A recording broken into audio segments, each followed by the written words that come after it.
এই 114টি সূরার মধ্যে রব্বুল আলামিন 25 জন নবীর নাম উল্লেখ করেছেন। চিৎকার করে বলুন কতজন নবীর নাম? আমার মুসলমান ভাইরা, 25 জন নবীর নাম রব্বুল আলামিন কোরআনে কারীমের মধ্যে উল্লেখ করেছেন। সকল নবীর নাম ধরে ধরে রব্বুল আলামিন তাদেরকে সম্বোধন করেছেন, ডেকেছেন। কিন্তু ব্যতিক্রমধর্মী একজন নবী, যার নাম ধরে সরাসরি মুহাম্মদ, ইয়া মুহাম্মদ বলে তিনি আহ্বান করেন নাই, ডাকেন নাই, সম্বোধন করেন নাই। রব্বুল আলামিন বলেন, ওয়ানাদাইনাহু আইয়া ইব্রাহিম قد صدقت الرؤيا إنا كذلك نجزي المحسنين আল্লাহু আকবার। জাতির পিতা, জাতির পিতা নাম কি? ইব্রাহিম। জাতির পিতা ইব্রাহিম, হাবিজাবি সব ঘোড়ার ডিম, ঠিক কি না? জাতির পিতা ইব্রাহিম খলিল, ইব্রাহিম নবী, যিনি সমস্ত মুসলিম জাহানের পিতা, জাতির পিতা। রব্বুল আলামিন বলছেন, মিল্লাতা আবিকুম ইব্রাহিম ওয়া সাম্মাকুমুল মুসলিমিন। তোমাদের ধর্মের পিতা হলো ইব্রাহিম, তোমাদের জাতির পিতা হচ্ছেন ইব্রাহিম। তিনি তোমাদের ধর্মের নাম রেখেছেন, মুসলমান নামকরণ করেছেন। মিল্লাতা আবিকুম ইব্রাহিম ওয়া সাম্মাকুমুল মুসলিমিন। তিনি তোমাদের জাতির পিতা। এই জাতির পিতা যিনি কিয়ামত পর্যন্ত যত মুসলমান নরনারী পৃথিবীতে আসবেন সকলের জাতির পিতা, ঠিক কিনা? কোনো ব্যক্তির জন্য নয়, কোনো গোষ্ঠীর জন্য নয়, কোনো নির্দিষ্ট ভূখণ্ডের জন্য নয়। রব্বুল আলামিন সমস্ত মুসলিম জাহানের জন্য যাকে জাতির পিতা ঘোষণা করলেন, এই ইব্রাহিম আলাইহিস সালামের নাম ধরে আল্লাহ পাক বলছেন, ইয়া ইব্রাহিম ওয়ানাদাইনাহু আইয়া ইব্রাহিম। হে ইব্রাহিম, আপনি যে স্বপ্ন দেখেছিলেন, কদ সাদ্দাক্তার রুইয়া, আপনি তো স্বপ্নে দেখেছিলেন সন্তান ইসমাইলকে কুরবানি করবেন। আপনি স্বপ্ন দেখলেন আর স্বপ্নকে আপনি বাস্তবে রূপ দিয়ে আপনার সন্তানের গলায় ছুরি চালিয়ে দিলেন। আল্লাহু আকবার। জাতির পিতার নাম ধরে আল্লাহ পাক, আমি যেটা বোঝাতে চাচ্ছি যে সব নবীর নাম ধরে ডেকেছেন, আইয়া ইব্রাহিম, ইয়া ইব্রাহিম। অসংখ্য আয়াতে এভাবে জাতির পিতার নাম উল্লেখ করা হয়েছে, সম্বোধন করে আল্লাহ পাক ডেকেছেন। আদি পিতা হযরত আদম আলাইহিস সালাম, আদম নবীকে তার মর্যাদা কত, তার সম্মান কত। রব্বুল আলামিন আদম নবীকে তার কুদরতি হাতে কাদামাটি দিয়ে, পানি দিয়ে জান্নাতের মধ্যে সৃষ্টি করেছেন। কোথায় সৃষ্টি করলেন? নিজ কুদরতি হাতে। যার বডি স্ট্রাকচার রব্বুল আলামিন কাদা মাটি ফেরেশতাদের মাধ্যমে গুলিয়ে ওই ইট বানানোর মতো, পুতুল বানানোর মতো জান্নাতের মধ্যে যার বডিটা স্ট্রাকচারটা তৈরি করলেন, স্বয়ং রব্বুল আলামিন তার রূহকে আদমের মধ্যে ফুঁকে দিলেন। কত মর্যাদা তার, কত দাম তার। তিনি হলেন আদি পিতা, সমস্ত মানব মণ্ডলীর যিনি উৎস, আদি পিতা।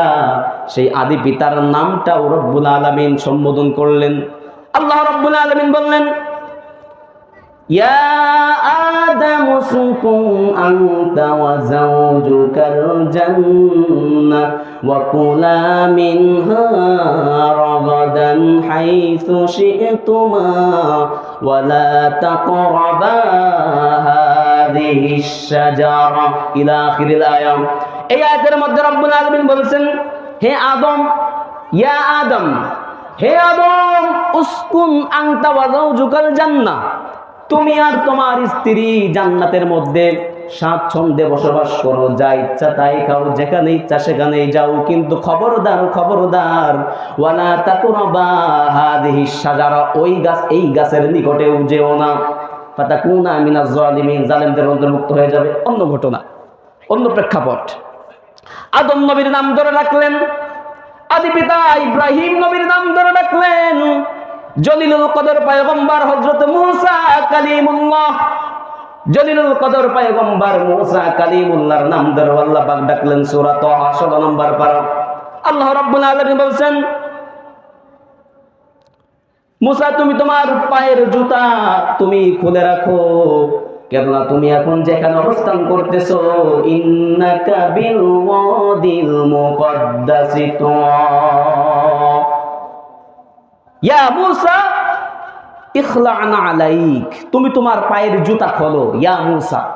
এভাবে করে মূসা নবীর নাম ধরে ডাকলেন, ইব্রাহিম নবীর নাম ধরে ডাকলেন, শুআইব নবীর নাম ধরে ডাকলেন, হুদ আলাইহিস সালামের নাম ধরে ডাকলেন। সব নবীদের নাম ধরে আল্লাহ রাব্বুল আলামিন ডেকেছেন। এরপরে আরো ইন্টারেস্টিং কথা, সর্বপ্রথম রাসূল হচ্ছেন হযরতে নূহ আলাইহিস সালাম, যার যেই নবীর নামে একটি সূরাও আল্লাহ রাব্বুল আলামিন অবতীর্ণ করেছেন, সূরাতুন নূহ। তিনি হচ্ছেন সর্বপ্রথম রাসূল। নবী আর রাসূলের মধ্যে কিছু পার্থক্য আছে, সেদিকে আমি না যাই। তো সর্বপ্রথম রাসূল হচ্ছেন হযরত নূহ আলাইহিস সালাম, তাকেও আল্লাহ রাব্বুল আলামিন নাম ধরে ডাকছেন, কিলা ইয়া নূহু বিতু বিসালামিন মিন্না ওয়া বারাকাতিন আলাইক।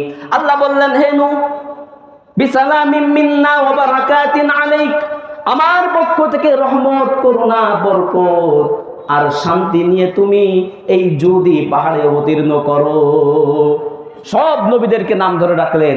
এবার আসেন, আমার নবীকে কিভাবে আল্লাহ পাক সম্বোধন করলেন জানার দরকার আছে না নাই? অন্য নবীদের কি ধরে ডেকেছেন? নাম ধরে ডেকেছেন। আর এখন আসুন, রহমাতাল লিল আলামিন, যেই নবীর উম্মত হওয়ার জন্য পূর্বেকার জামানার নবীরা পর্যন্ত আশা ব্যক্ত করেছেন, আল্লাহর কাছে ফরিয়াদ করেছেন, কোন নবীর ফরিয়াদ আল্লাহ পাক কবুল করেন নাই ইল্লা ওয়াহিদ, একজন আম্বিয়া, একজন নবী ব্যতীত। তার নাম কি? হযরত ঈসা রূহুল্লাহ। আল্লাহ পাক তাকে আবার পৃথিবীতে পাঠাবেন, তবে নবী হিসাবে আসবেন না, তিনি আসবেন একজন উম্মতে মুহাম্মাদী হিসাবে। সুবহানাল্লাহ বলবেন না ভাইরা? আমার ভাইরা, অন্য নবীদের নাম ধরে সম্বোধন করলেন, কিন্তু বিশ্ব নবী জনাবে মুহাম্মদ রাসূলুল্লাহ সাল্লাল্লাহু আলাইহি ওয়াসাল্লামকে রব্বুল আলামিন বলছেন, ইয়া আইয়ুহার রাসূলু বাল্লিগ মা উনজিলা ইলাইকা মির রাব্বিক। আল্লাহ বললেন, ইয়া আইয়ুহার রাসূল, আল্লাহু আকবার, ইয়া আইয়ুহার রাসূল, হে আমার রাসূল, ইয়া আইয়ু, হে আমার সম্মানিত রাসূল।